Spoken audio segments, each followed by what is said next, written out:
네, 안녕하세요. 365 경기성심한의원 대표원장 최홍석입니다. 오늘 한약을 싸볼 환자 같은 경우에는 대장암 1기 환자십니다. 대장암 치료를 받으시고 부분 절제도 하셨어요. 암을 치료하기 위해서 저희 한의원에 오셨다기보다는 대장을 잘라냈기 때문에 변도 더 묽어지게 되고요. 장에서 영양 흡수도 좀 떨어지게 되다 보니까 본인이 느끼시기에 활력도 많이 떨어지시고 피곤하시고, 정리하자면 피로감, 그 다음에 설사, 무기력함, 항암 치료 자체가 암세포도 죽이지만 암세포 이외에 우리 몸의 세포들도 기능을 저하시키기 때문에 기능 저하를 다시 원상태로 올려주고 항암 치료를 지속적으로 받을 수 있는 기초 체력을 올려주기 위한 치료가 한의원에서는 진행되게 됩니다.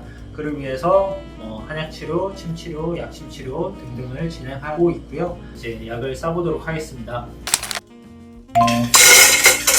백출은 속을 따뜻하게 해주고 소화기의 운동 기능을 향상시켜주는 약재입니다. 많이 드시지 못하고 식사량도 줄어들어 있는 데다가 먹으면 얼마 안 있어서 금세 배가 사르르 아프면서 묽은면을 보십니다. 이제 소화기의 가장 기본 약재이자 대표 약재인 이제 백출을 약재를 무조건 많이 넣는다고 좋은 게 아닙니다. 약재 간의 비율이 중요하고 오히려 몸이 약한 분들 같은 경우에는 약도 묽게 써야 합니다. 일반인들이 가장 많이 하는 오해가 약은 많이 넣을수록 좋다? 절대 아닙니다. 상출은 백출과 효능이 거의 유사하고요. 같이 넣는 경우는 그렇게 많지는 않습니다.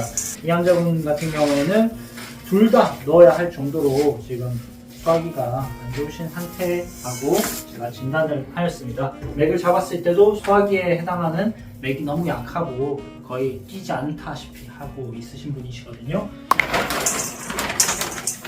호박의 효능은 하기제만이라고 합니다. 기가 위로 오르는 것을 내려주고 복부가 팽만한 것을 제거해주는 역할을 하는 약재가 이 호박이라는 약재입니다. 이분이 지속적으로 설사를 하고 있는데 장에서 흡수가 잘 안 되다 보니까 피를 보충해주고 우리 몸에 부족한 영양을 보충해주는 약재가 이제 당귀입니다. 당귀가 여성들에게 좋다라고 알려져 있는데 여성뿐만 아니라 어떤 병을 좀 오래 앓은 분들한테 기본적으로 혈액을 보충해주는 약재로서 많이 들어가는 약재입니다.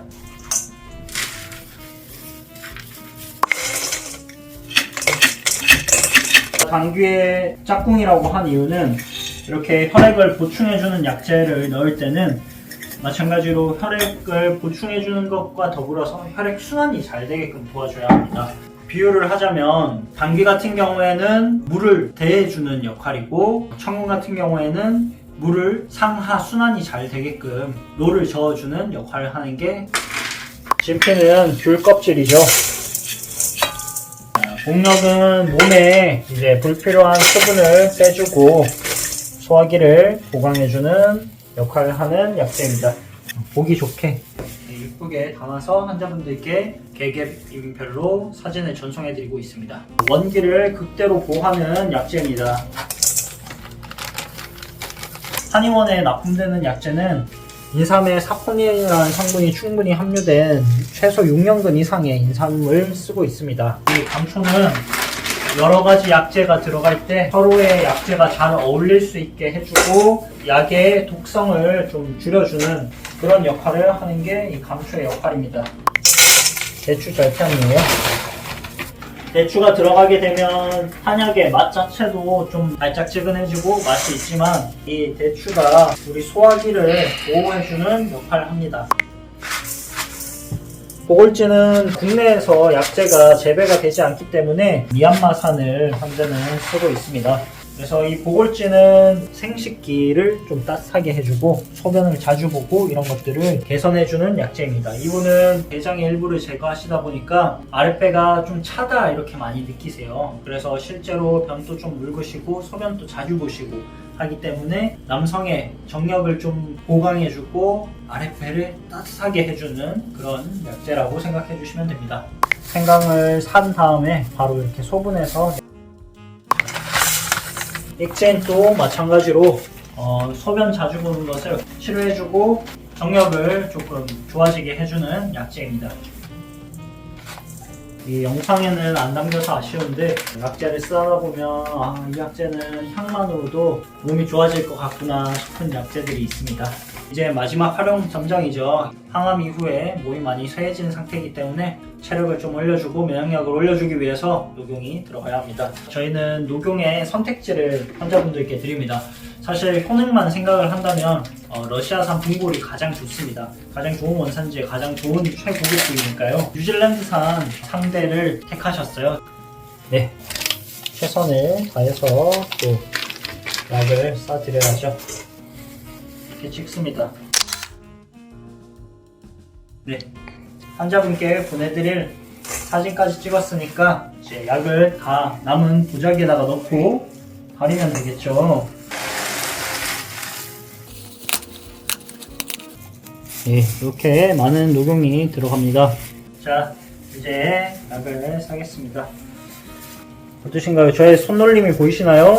이게 한두 번 해본 솜씨가 아니기 때문에 뭐 먹는 거는 이제 1도 아닙니다. 이렇게 쌌습니다. 정성들여서 싼 약재를 상전기에 넣도록 하겠습니다. 정수된 맑은 물을 이렇게 좀 부어주면 되고요. 뭐 요즘은 당연히 그런 데가 없겠죠. 뭐 수돗물로 다리거나 하는 데는 없습니다. 한약 같은 경우에는 당연히 뭐 중수물로 다리고요.